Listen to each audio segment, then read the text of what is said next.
Assalamualaikum warahmatullahi wabarakatuh. Perkenalkan, nama saya Ferry Bowo dengan NIM H04220045. Di sini saya akan menjelaskan terkait tugas ulangan akhir semester mata kuliah Komunikasi Organisasi mengenai studi kasus. Di sini saya mendapatkan studi kasus 3 terkait pengembangan program kemitraan antara petani dengan pemasok. Untuk latar belakangnya sendiri, sebuah organisasi pertanian sedang mencoba membangun kemitraan jangka panjang dengan pemasok alat dan bahan pertanian. Tujuannya adalah untuk memastikan ketersediaan bahan baku yang stabil bagi petani dan memastikan harga yang kompetitif. Namun, komunikasi antara petani dan pemasok seringkali terputus, menyebabkan ketidakpastian dalam rantai pasok dan harga yang fluktuatif. Untuk masalahnya, terdapat 3 masalah.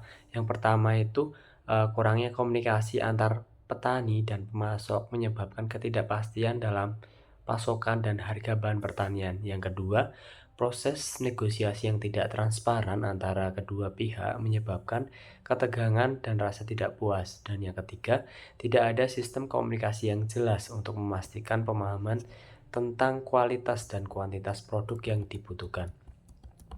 Untuk tugasnya yang pertama itu analisis faktor komunikasi yang menghambat terciptanya kemitraan yang efektif antara petani dan pemasok. Jadi, dalam komunikasi itu ada faktor yang menghambat, sehingga penyampaian pesan itu tidak dapat berjalan dengan lancar. Hambatannya itu yang pertama, hambatan dari, pengirim pesan. Itu misalnya, pesan yang akan disampaikan petani itu belum jelas bagi pemasok atau belum jelas untuk diterima bagi pemasok sendiri, sehingga hal ini dikarenakan pengiriman pesan dipengaruhi oleh perasaan atau situasi emosional, sehingga mempengaruhi motivasi dari pemasok sendiri untuk memahami dalam penerimaan pesan tersebut, sehingga eee, penerimaan pesan mengalami gangguan dalam perspektifnya. Terus yang kedua, hambatan terkait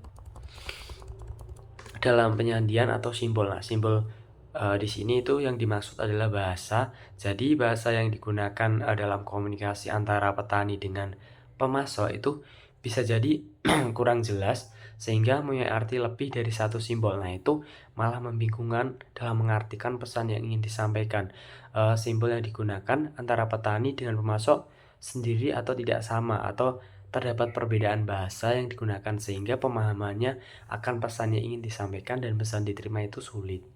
Terus yang ketiga, hambatan dari penerimaan pesan, misalnya kurangnya perhatian pada saat menerima atau mendengarkan pesan, sikap persangka, tanggapan yang keliru, dan tidak mencari informasi lebih lanjut. Jadi, yang dimaksud hambatan dari penerima pesan itu biasanya terjadi ketika si penerima pesan itu membuat persepsi atau prasangka itu yang tidak sesuai dengan fakta, yang disampaikan oleh pengirim pesannya. Terus yang keempat ada hambatan, psikologis, seperti perbedaan nilai harapan, keyakinan, pendapat, dan pandangan antara petani dengan pemasok sehingga dapat menghambat jalannya komunikasi. Psikologis itu kembali ke diri masing-masing antara penerima dan pengirim pesan. Itu jika terdapat perbedaan antara keyakinan, pendapat, ataupun pandangan terhadap pesan yang disampaikan, itu dapat menghambat penyampaian pesan tersebut, begitu. Terus yang kelima ada perbedaan latar belakang antara petani dan pemasok menjadikan salah satu hambatan dalam penerimaan dan pengiriman pesan. Biasanya itu perlunya memahami latar belakang dari penerima maupun latar belakang dari pengirim pesan sehingga pesan yang ingin disampaikan itu dapat diterima dengan baik oleh penerimanya. Terus yang keenam, persepsi yang selektif. Persepsi yang selektif ini sangat memungkinkan komunikan menangkap pesan dengan makna yang berbeda dari harapan komunikator. Jadi, si penerima pesan itu menangkap pesannya itu berbeda dengan maksud yang disampaikan oleh pengirim pesannya gitu. Itu tadi ada 6 hambatan atau faktor yang menyebabkan komunikasi itu tidak berjalan secara efektif. Terus yang kedua, rancang model komunikasi yang dapat dipergunakan untuk memperjelas kesepakatan dan meningkatkan transparansi antara petani dan pemasok. Jadi untuk model komunikasi sendiri, saya menggunakan model komunikasi SMCR dari Berlo. SMCR itu singkatan dari Source, Message, Channel, and Receiver, yang merupakan unsur komunikasi. Nah, menurut model ini, sumber dan penerimaan dipengaruhi oleh faktor-faktor seperti kemampuan berkomunikasi, perilaku, pengetahuan, dan sistem sosial dan budaya. Nah, terus model komunikasi SMCR sendiri juga menitik beratkan pada proses encoding dan decodingnya yang terjadi sebelum pengirim atau mengirim pesan dan sebelum penerimaan atau menerima pesan sendiri. Dalam model ini terdapat beberapa komponen seperti source, message, channel, and receiver. Nah, masing-masing komponen ini dipengaruhi oleh beberapa faktor. Nah, misalnya untuk source atau pengirim sendiri itu sebagai sumber pesan atau orang yang mengorganisasi pesan. Seorang pengirim pesan atau sumber pesan mengirim pesan kepada penerima pesan. Nah, ini untuk faktor yang memengaruhi. Yang pertama itu ada keterampilan komunikasi. Jadi seorang pengirim itu harus memiliki keterampilan dalam berkomunikasi yang baik. Terus yang kedua sikap. Yang ketiga pengetahuan terkait pesan yang ingin disampaikan. Terus yang ketiga sistem sosial yang membentuk dari sistem sosial yang berkembang dari seorang pengirim pesan sendiri. Terus yang terakhir itu budaya. Nah, budaya itu lebih ke budaya sehari-hari yang digunakan oleh pengirim pesan begitu. Terus yang kedua itu message atau pesan. Nah, untuk faktor yang memengaruhi mission atau pesan sendiri itu yang pertama ada isi pesan. Nah, isi pesan itu yang baik itu isi pesan yang jelas dan tepat. Nah, itu agar penerima tidak bingung untuk menangkap maksud yang ingin disampaikan dari pengirim pesan sendiri. Nah, terus yang kedua ada elemen pesan. Nah, elemen pesan sendiri merupakan hal-hal yang berkaitan dengan pesan nonverbalnya yang melekat dalam isi seperti gestur dalam menyampaikan pesan sendiri, terus ada tanda juga, ada bahasa yang digunakan itu masuk ke elemen pesan gitu. Terus yang ketiga ada perlakuan. Nah, perlakuan sendiri itu cara pesan dikirimkan kepada penerima pesan yang menimbulkan efek berupa umpan balik dan yang diberikan oleh penerima pesan. Jadi perlakuan itu suatu cara yang digunakan oleh seorang pengirim pesan agar nantinya seorang penerima pesan itu dapat memberikan feedback atau umpan balik terhadap pesan yang disampaikan. Terus yang terakhir itu ada struktur pesan. Nah, struktur pesan sendiri itu uh, berbentuk seperti pola yang membentuk pesan dan memengaruhi efektivitas pesan. Jadi setiap pesan itu pasti ada strukturnya yang dapat mempengaruhi efektivitas pesan yang disampaikan begitu. Terus yang ketiga itu channel atau saluran. Nah, saluran yang digunakan untuk mengirim pesan misalnya ada saluran internet atau telepon, sebagai media komunikasi dan dalam bermedia seperti bermedia massa atau media baru. Nah, jika pada bentuk atau konteks komunikasi seperti interpersonal itu biasanya merujuk pada saluran panca indera yang dimiliki oleh manusia. Nah, kelima panca indera sendiri turut mempengaruhi arus dan efektivitas komunikasi. Kelima panca indera sendiri seperti mendengarkan, melihat, menyentuh, mencium, dan merasakan. Nah, misal yang pertama itu mendengar. Nah, pesan yang diterima itu melalui indera pendengarnya. Terus yang kedua dalam melihat, nah itu pesan yang diterima melalui indera penglihatan mencakup pesan non-verbalnya. Terus yang ketiga itu kayak menyentuh, itu pesan diterima berupa pesan non-verbal yang terjadi melalui sentuhan seperti menepuk pundak. Terus yang keempat seperti mencium, nah itu pesan yang diterima melalui indera penciuman. Dan yang terakhir yaitu merasakan, nah itu pesan yang diterima melalui indera perasanya. Terus yang keempat itu ada receiver atau penerimanya sendiri. Nah, orang yang menerima pesan yang telah dikirimkan oleh pengirim pesan itu dipengaruhi oleh beberapa faktor. Sama halnya seperti yang mengirim pesan tadi, faktor yang mempengaruhi seperti yang pertama itu keterampilan komunikasi. Nah, seperti penerima pesan memiliki keterampilan dalam berkomunikasi seperti keterampilan berbicara, keterampilan menulis, keterampilan membaca, kemampuan mendengarkan, dan sebagainya gitu. Terus yang kedua itu sikap. Nah, sikap yang dimaksud adalah sikap yang dimiliki oleh penerima pesan itu harus dapat menerima pesan dengan baik yang telah disampaikan oleh pengirim pesan sendiri. Terus yang ketiga itu pengetahuan. Nah, pengetahuan sendiri itu uh, merupakan pengetahuan yang dimiliki oleh penerima pesan itu dapat memudahkan penerima dalam mencerna pesan yang telah dikirimkan oleh pengirim pesan. Terus yang keempat itu ada sistem sosial, di mana sistem sosial itu seperti nilai, terus kepercayaan, hukum, aturan, agama, dan sebagainya itu sangat berpengaruh dalam penerimaan pesan. Terus yang terakhir budaya, seperti halnya perbedaan budaya dari penerima pesan dan pengirim pesan itu sehingga antara penerima maupun pengirim pesan harus memahami budaya dari masing-masing gitu. Terus soal yang ketiga, jelaskan bagaimana organisasi dapat memfasilitasi komunikasi yang lebih baik antara kedua pihak untuk menciptakan hubungan yang saling menguntungkan. Jadi organisasi itu dapat memfasilitasi komunikasi yang efektif atau yang baik.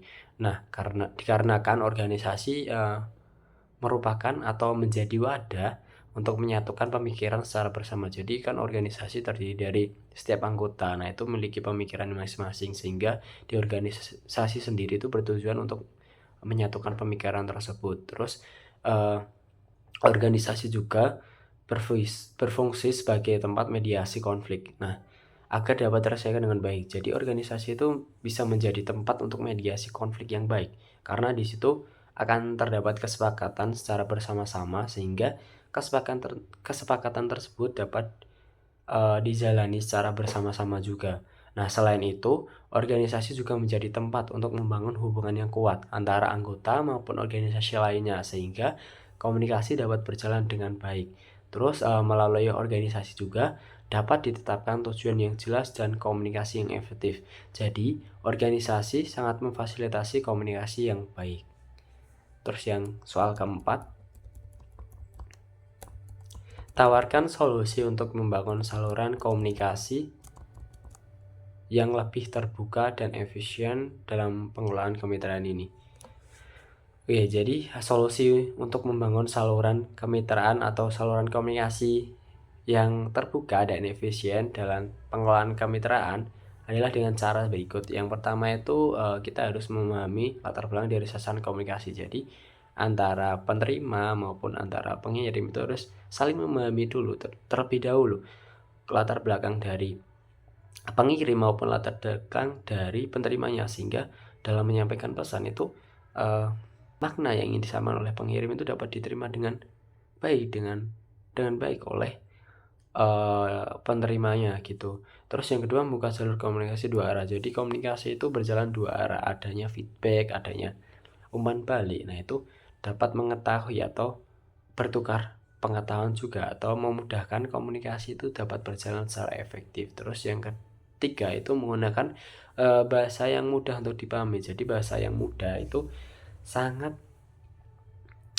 mempermudah untuk menyamakan makna yang ingin dimaksud oleh pengirim yang disampaikan kepada penerimanya. Jadi ketika kita menggunakan bahasa mudah, itu seorang penerima itu dapat menangkapnya dengan mudah sehingga tidak terjadi perbedaan persepsi begitu. Terus yang keempat, mengadakan pertemuan rutin. Nah, itu yang dimaksud pertemuan rutin sendiri itu pertemuan dengan antara petani dengan pemasok tadi. Jadi sering bertemu. Nah, itu mungkin bisa mengakrabkan antara petani dengan pemasok dan sehingga seorang pemasok ini dapat mengetahui kebutuhan yang sangat berguna bagi petani itu sendiri begitu. Terus yang kelima itu menetapkan transparansi. Nah, transparansi ini menjadi kunci dalam membangun kepercayaan. Nah, pastikan juga dalam berkomunikasi secara terbuka tentang tujuan, rencana, dan keputusan perusahaan. Jadi dalam berkomunikasi secara terbuka itu harus memastikan terkait tujuan, rencana, dan keputusan keputusan dari perusahaan maupun keputusan dari petani sendiri kan, karena petani tadi membutuhkan alat-alat produksi dan juga alat dan bahan produksi, sehingga perlunya transparansi seperti tujuan dari penggunaan kebutuhan ini buat apa, rencana kedepannya seperti apa, dan keputusan dari petani itu seperti itu harus transparan, sehingga nanti dari pemasok sendiri itu dapat memahami keinginan yang diinginkan oleh petani itu sendiri begitu. Terus yang keenam itu ada menghargai pendapat orang lain. Jadi dalam berkomunikasi kita harus menghargai pendapat dari orang lain agar komunikasi itu dapat berjalan secara efektif begitu. Terus yang ketujuh itu ada dorongan pada umpan balik. Jadi dorongan pada umpan balik itu kita mendorong seseorang untuk memberikan umpan balik secara terbuka, baik untuk umpan balik positif maupun kritikan konstruktif. Jadi kritikan yang membangun. Jadi kita harus bisa mendorong atau memberikan pemahaman agar seorang penerima itu memberikan umpan balik kepada pengirim pesan tadi. Terus yang ke-8 itu mendengarkan dengan empati. Jadi antara pengirim maupun antara penerima itu kan ada komunikasi dua arah, itu harus saling mendengarkan secara empati.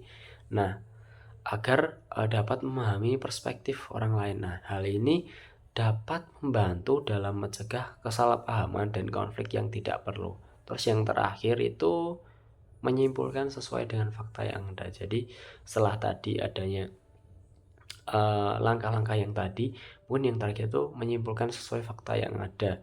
Nah, itu bisa disimpulkan setelah itu kita mendengarkan pendapat dari orang lain dalam menyampaikan pesan tadi. Jadi misal ada miskomunikasi itu bisa segera diselesaikan di situ. Mungkin itu tadi terkait tawaran solusi untuk membangun saluran komunikasi yang lebih terbuka dan efisien dalam pengelolaan kemitraan ini. Sekian tugas ulangan akhir semester dari saya. Bila ada tutur kata yang saya salah, saya mohon maaf yang sebesar-besarnya. Billahi taufiq wal hidayah. Wassalamualaikum warahmatullahi wabarakatuh.